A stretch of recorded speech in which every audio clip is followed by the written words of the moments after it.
कौम देखो कि उन्होंने किया क्या हमारे साथ। और मैं अब आपसे जो सबसे संजीदा बात करना चाहता हूं वो ये,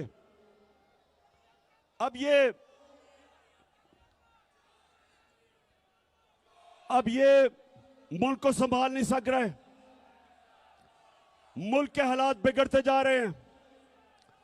आईएमएफ ने भी कह दिया है कि जब तक पाकिस्तान में सियासी इस्तेकाम नहीं होगा, मुल्क के हालात बिगड़ते जाएंगे, माशरत नीचे जाती रहेगी, बेरोजगारी बढ़ती जाएगी, महंगाई बढ़ती जाएगी और पाकिस्तान में इंतशार का डर है। ये आईएमएफ कह रहा है। तो सवाल ये होता है कि ये दोनों क्यों इलेक्शंस करवाने से डरते हैं? क्योंकि सिर्फ इलेक्शन की वजह से मुल्क में इस्तेकाम आएगा सियासी। तो ये क्यों डरते हैं इलेक्शन से? ये डरते आपकी वजह से हैं। इनको पता है कि जब इलेक्शन हुआ इनका नाम और निशान मिट जाएगा। और इसलिए एक ये वजह है। और दूसरी बड़ी इंपॉर्टेंट वजह है, पाकिस्तानियों सुनो, दूसरी वजह यह है कि नवंबर में नया आर्मी चीफ आने वाला है। और ये दोनों जरदारी और नवाज शरीफ, इनकी पूरी कोशिश है कि ऐसा आर्मी चीफ आए जो ये अपना कोई फेवरेट लेके आए। ये अपना आर्मी चीफ लाना चाहते हैं क्योंकि पैसा इन्होंने चोरी किया हुआ है। ये डरते हैं कि यहां कोई तकड़ा आर्मी चीफ आ गया, एक मुहिब्बे वतन आर्मी चीफ आ गया तो वो पूछेगा इनसे। तो इस डर से ये बैठे हुए हैं कि ये दोनों मिलकर अपना आर्मी चीफ अपॉइंट करेंगे। अब मैं सारे पाकिस्तानियों से पूछता हूं, फैसलाबाद, गौर से मेरी आप बात सुनो। ये दो जब इनको मुश्किल पड़ती है मुल्क से बाहर भाग जाते हैं। अरबों रुपया इनका मुल्क से बाहर। सो ये सुने गौर से, दोनों का पैसा बाहर पड़ा है। दोनों जब मुश्किल आती है, जरदारी जेल से निकल के मुशर्रफ के दौर बाहर भाग गया, नवाज शरीफ जेल से निकल के मुल्क से बाहर भाग गया, एनआरओ लेके दोनों वापस आ गए। से प्रोटेक्शन चाहिए। ये सुने जरा, उधर नवाज शरीफ डॉन लीग्स में हिंदुस्तान को कहता है कि हम गवर्नमेंट तो चाहती है लेकिन फौज दहशतगर्दी नहीं रोक रही। ये डॉन लीग्स में कहता है।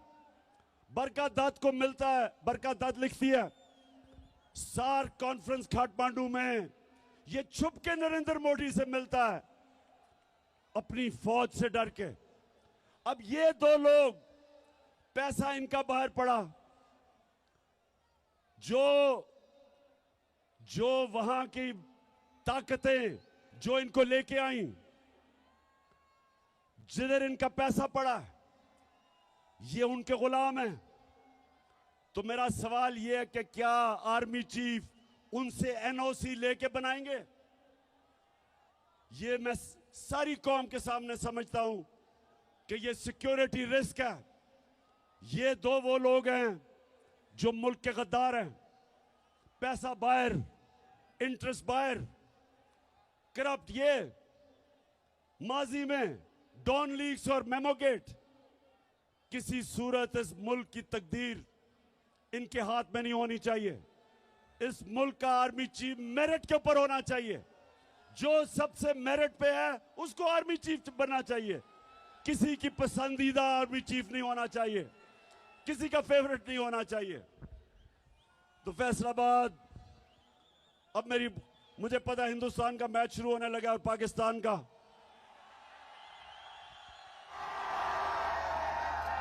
इसी स्टेडियम में हिंदुस्तान के खिलाफ अल्लाह ने मुझे बड़ी कामयाबी दी थी।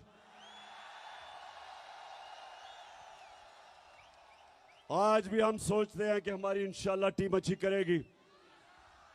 तो मैं फैसलाबाद आपसे आखिर में, देखें, जिधर हमारा मुल्क खड़ा है, मैं नौजवानों को खास तौर पे आज कहना चाहता हूं, मेरे नौजवानों, आपने तैयार होना है मेरी कॉल के लिए।